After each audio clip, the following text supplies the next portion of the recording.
Hi, it's Lauren and welcome to the Whimsy Stamps YouTube channel. Today I'm going to show you how I created this simple shaker card using some very cute heart items from the Whimsy Stamps store. First, I'm going to take this largest Wonky stitched rectangle and I am going to cut a piece of the new Heart to Heart paper pack, and I'm going to use the brand new Connected Hearts frame die and cut out a hole. I also used it on some white cardstock and some fun foam because we're going to use these pieces to create our shaker. I cut a piece of acetate to be slightly smaller than my largest rectangle here because it's going to be behind my pattern paper to create the front of my shaker. I'm using some strong sticky tape and I'm going around the edges of the paper and around the heart. I'm going to peel off all of that release paper and place my acetate paper behind my pattern paper. Now I am going to glue down the white heart on top of the acetate paper. I'm using a fine tip glue because this is a thinner piece of die cut paper. And I'm gluing this right inside that hole that I cut and gluing it straight to the acetate. I am going to take some of those little bits from the pattern paper and place them inside the openings of the white frames.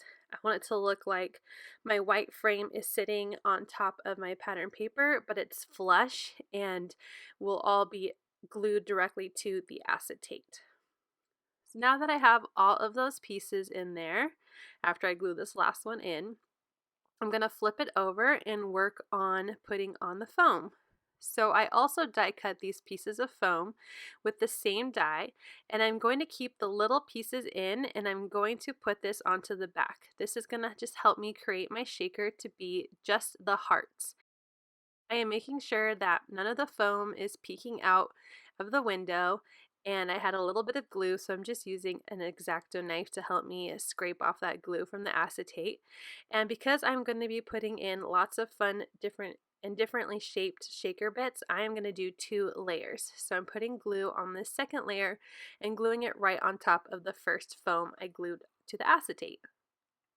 So now that I have my shaker part of this card all set up, I need to put on foam on the rest of the pattern paper here to make sure that there is stability when I glue this to a backing piece of paper. So I glued some double up strips on the top, and I am doubling up some of these triangles and placing them in the bottom corners underneath the heart.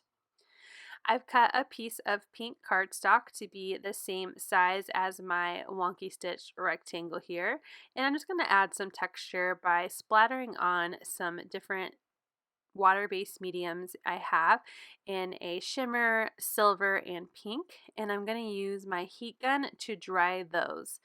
I liked that there was white on the pattern paper and I felt that I needed it on this background paper as well. So I'm just using some white acrylic paint and spritzing some water since it's a water-based paint. And once I finally get the consistency I like, I'm going to splatter it onto this background as well. Now because this is paint and it will need some time to dry, I'm going to use my heat gun just to get it started, and then we're going to set it off camera and let it dry before working on it anymore. So the last final part of this card we need is a sentiment. I like the comic speech bubble dies. They're one of my favorite sentiment dies, and they also match this pattern paper. So I grabbed a couple that I liked, and I'm using these simple sentiment strip stamps to choose what I like. I did You're the Best and Hugs and Kisses, and I decided to actually use the longer speech bubble and Hugs and Kisses for this card. I'm using some black VersaFine because it gives you a nice crisp clean stamp on the first try, and I'm going to set that aside to dry since it is a pigment ink and needs just a little bit of time before I accidentally smear it.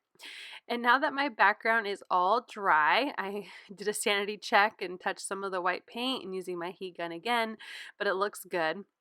I'm going to bring in my powder tool and make sure there's no stickiness on the inside of my shaker or on my background paper, and I am going to just fill this shaker up with all kinds of random goodies I have in my stash.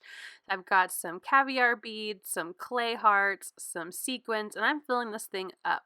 There is no reason for it to be empty when this is the main part of my card, and also because I doubled up in the foam, there's going to be plenty of room for everything to mix and shake.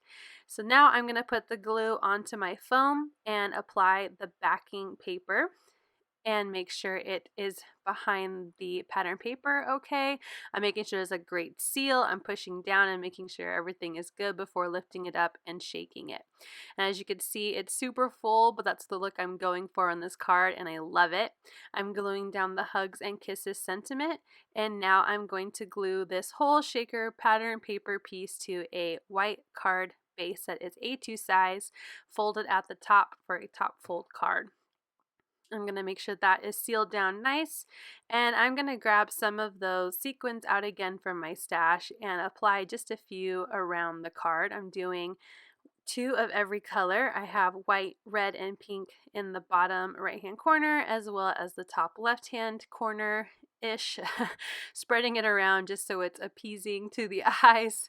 And now let me clean up my mess here and we'll take a look at this shaker. I love all the different elements inside and that it is the main focus of the card. I hope you enjoyed this tutorial and you try making a shaker with this die yourself. Don't forget to hit like and subscribe to this channel if you're new here. Don't forget we also have links below to our Facebook group, Pinterest, and Instagram. Thank you again for watching. Have a great day.